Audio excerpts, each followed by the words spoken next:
You're watching Drakewing Gaming. Enjoy the video.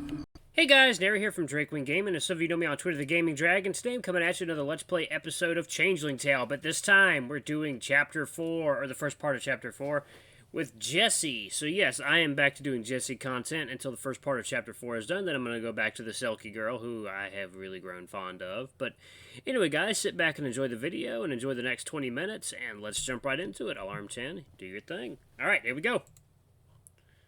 Already there. Okay. Alright, here we go. It simply isn't possible for everyone's dreams to come true.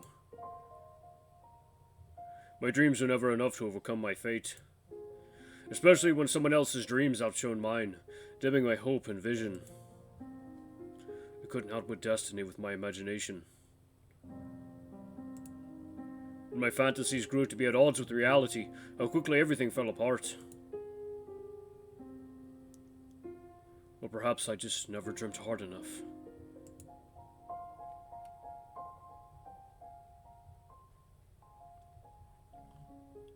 Chapter 4. Escape. Ooh, getting tingles. Ooh, alright, let's see it, guys.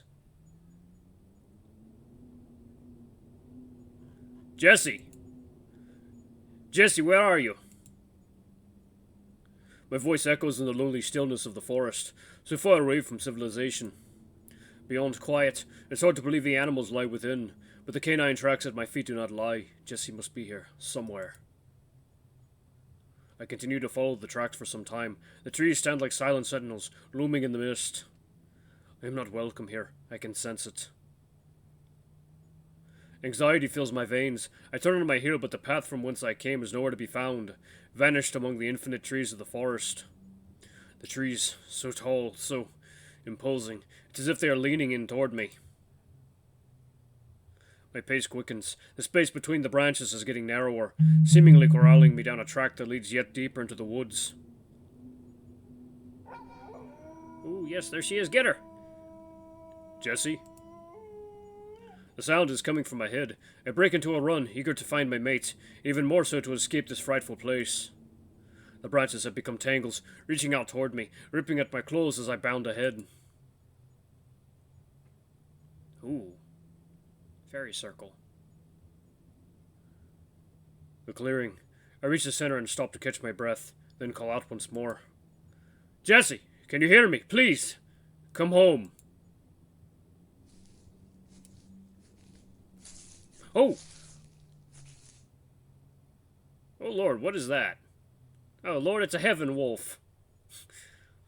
My heart skips a beat. A canine form stalks out from the forest, but it is most definitely not Jessie. The wolf's coat shines unnaturally white in the dim wood, as if from within. I try to back away, only to find my feet stuck firmly to the ground. Only then do I look down and see the odd circle of mushrooms that surround me. Is this... Are you... magic? What do you want from me? Where is Jessie? The wolf gazes through me with its noble yellow eyes. I plead with the animal, the spirit, the vision before me. Please, I only wish to find the woman I love. One of your kind. Can you help me? Nope! Damn it! Wolf, did you... Ooh. The white wolf lunges at me, into me, then suddenly disappears, as does the ground beneath my feet. I scream. Black, murky, dirt, debris, and detritus fall alongside me, making it harder to see as I grasp at anything to cling to hold, to gain ballast. My fingers have no purchase. My arms flail, my legs are immobile as I spin, falling blindly. This is how I will die. The realization hits me with terrible certainty. When I hit the bottom, I will snap like a twig. I know it. I close my eyes and swallow. The sound of my heavy breathing and rapid heartbeat echo in my head. Rapid and still all at once. I am going to die. Down to the tips of my toes goes a feverish chill. Why must I be tortured before I go? Why is this happening? With countless bombardments and hails of gunfire, all I'd ever wanted was to leave the earth peacefully. That all men are so blessed.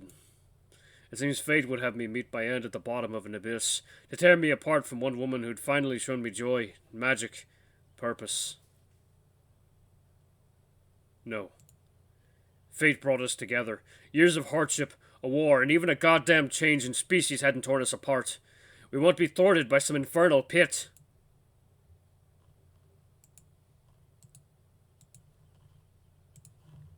I open my eyes and step my claws into the sodden walls.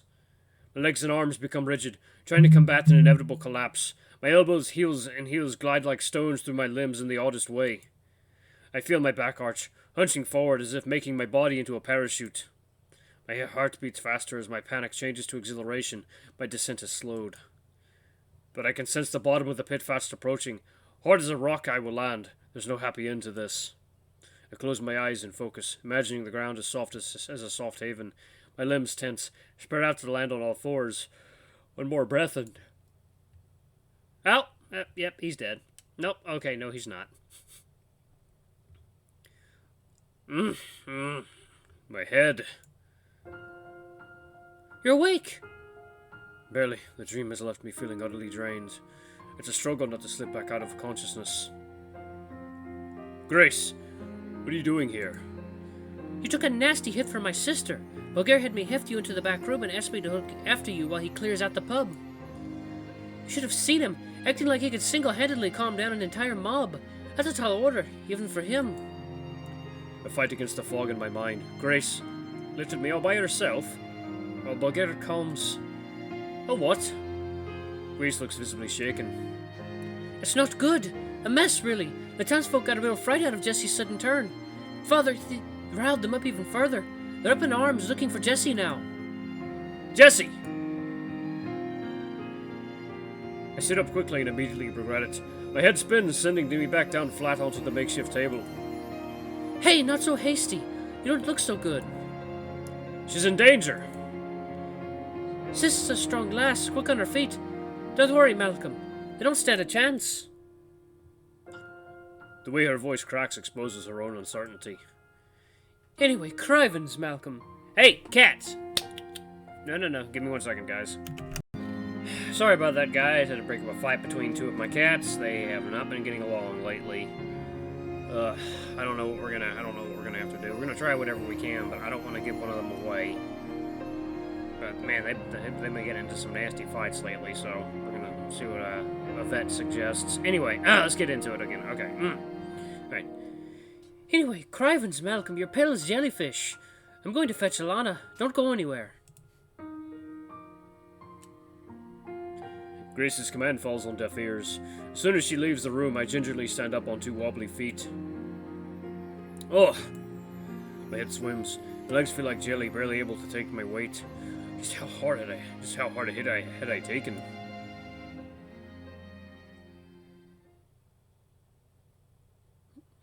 It takes all my concentration to stumble toward the exit. 1 step at a time, each harder than the last. The fog in my mind is becoming all-consuming.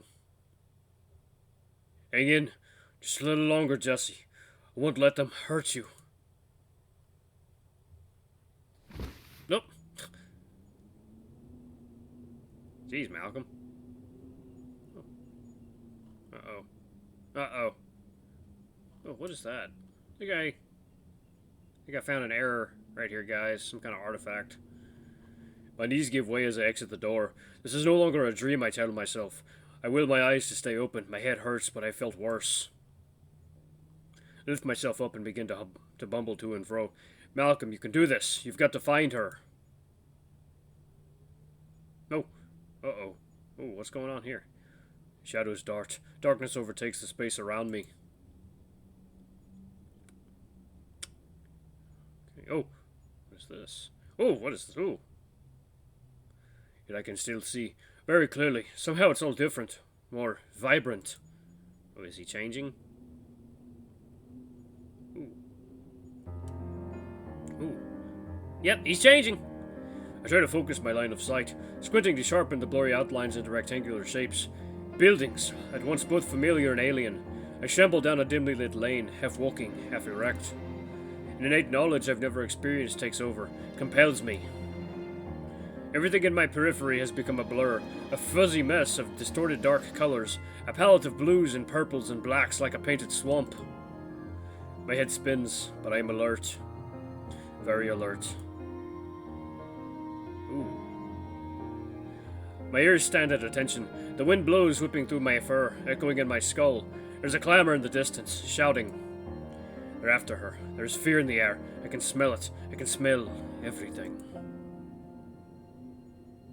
Uh-oh. My nose twitches, processing everything that wafts by. The salty breeze coming off the loch, the compost rotting behind the stag and nanny, the alcohol upon my own breath, and I feel it burn down my throat. A strong smell, musky, tempting. I follow blindly, yet aware that my senses are in control now.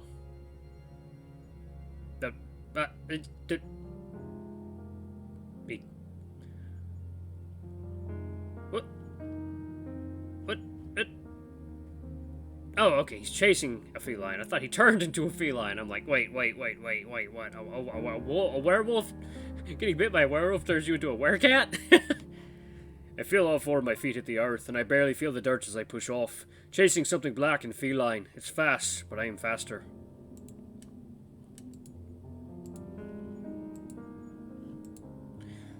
Scurrying, dodging, leaping, I close the distance. Over rocks, their sharpness stabbing and scraping at my toes. Over gravel, my claws skidding in the loose stones. My muscles are inflamed, taut and prepared to lunge at anything. I bet this is the cat from the beginning. Faster, more agile. I steady my shoulders and hips. My spine aligns with the dirt below me. The night sky offers no guidance, but the moon acts as a flame to light my path. I run with abandon. Never have I appreciated my body's strength more. The cat turns a corner and darts between a pair of legs, a wall of legs, a crowd which sends me skidding to a halt. I scream, the face of fear. I am the danger. The mob closes in from behind. From behind, something hard strikes my back. I yelp, turn, and bare my teeth. The snarl causes the board that hit me to lower, and so I snarl again. They are afraid. These faces around me fall. They stand back as I twist my neck and growl, spilling drool and foam. They cower. I am their fear. I am rogue. But I am alive, and the blood boils under my skin. I growl once more, forcing open their pack and tearing off running again. God, how did he come back from this? Brambles strike my muzzle. I hack and pant to my open mouth, the exhaustion finally settling in. All night I've been scrambling over rocks and debris, moving across the highlands aimless yet determined, my legs finally slow to a stop. I sit back on my haunches and sniff the air. The smells are unfamiliar. Just how far did I run? My heartbeat begins to race again, this time more from worry than exertion. I feel lost in more ways than one. Something is missing, a memory just out of focus. It gnaws at the edge of my consciousness, and as I reach out, trying to recall. I lie down with a sigh. My mind is as foggy as the forest around me. It muddles my senses, stifling my thoughts. All I know is that I've had too much excitement for one day. Perhaps things will feel clearer after a nap. The cold blanket of mist closes in around me, and I blink my heavy eyes, ready to let go.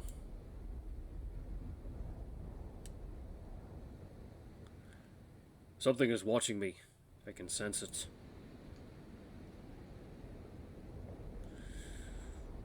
Instinct forces my eyes back open. There. Movement. Uh-oh. Oh, Bunny, you done fucked up. Wrong place, wrong time, Bunny. The bunny is lucky I'm so tired. Okay, never mind. Okay, you're lucky this time, Bunny, with your all too human-looking face. The bunny is lucky I'm so tired. Come morning, if it's unwise enough to still be here, I shall give chase. Don't eat the bunny! Oh my god, what a stupid bunny! Gah! The confounded critter is now just inches from my nose. The nerve! I growl out a warning. Know your place, you foolish ball of fluff. Fatigue be damned. I lunge at the rabbit, narrowly missing as it launches off into the forest. The chase is on.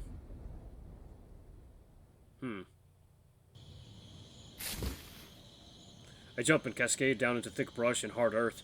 Dirt spray is getting in my nostrils and eyes. My tongue lolls, my every nerve, my every muscle aches. I stand and shake from my head to toes. Dust and debris flies, my body trembles. I blink. Where did that fiery critter go? It led me over hills and through woods, taunting me the whole way, always one hop ahead, and it dove down into this ravine and disappeared. My nose lowers to the ground, snuffling to pick back up the trail. Not that the rabbit had much of a scent to it to begin with. Two of a kind, huh? An unexpected smell hits my throat, causing me to jerk back. I know this scent. It's familiar.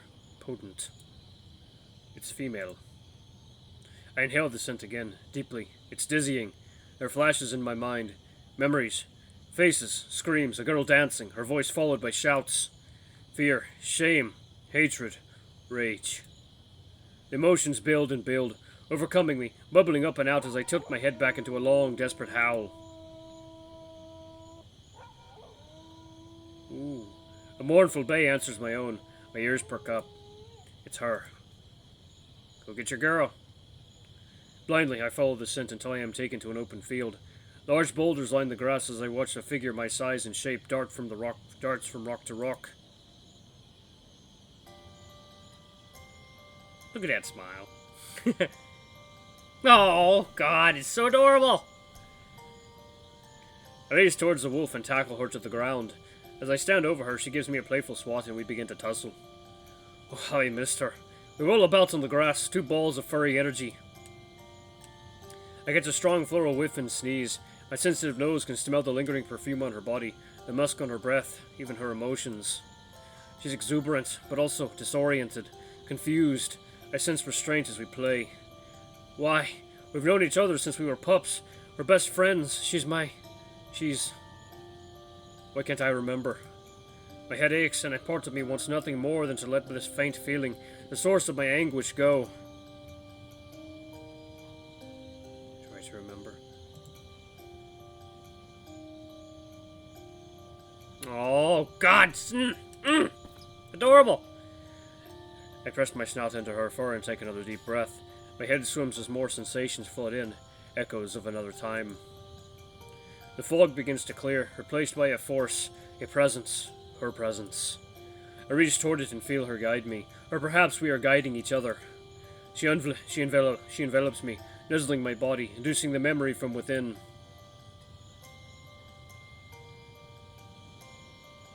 Oh. My entire being begins to open up and calm down. Our energy builds but softens my interior.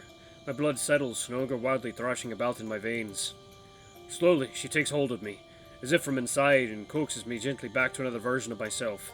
A version I now remember, yet have never experienced.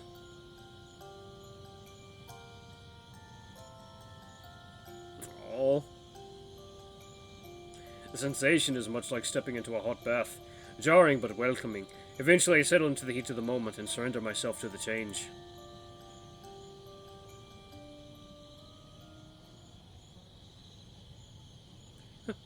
Malcolm?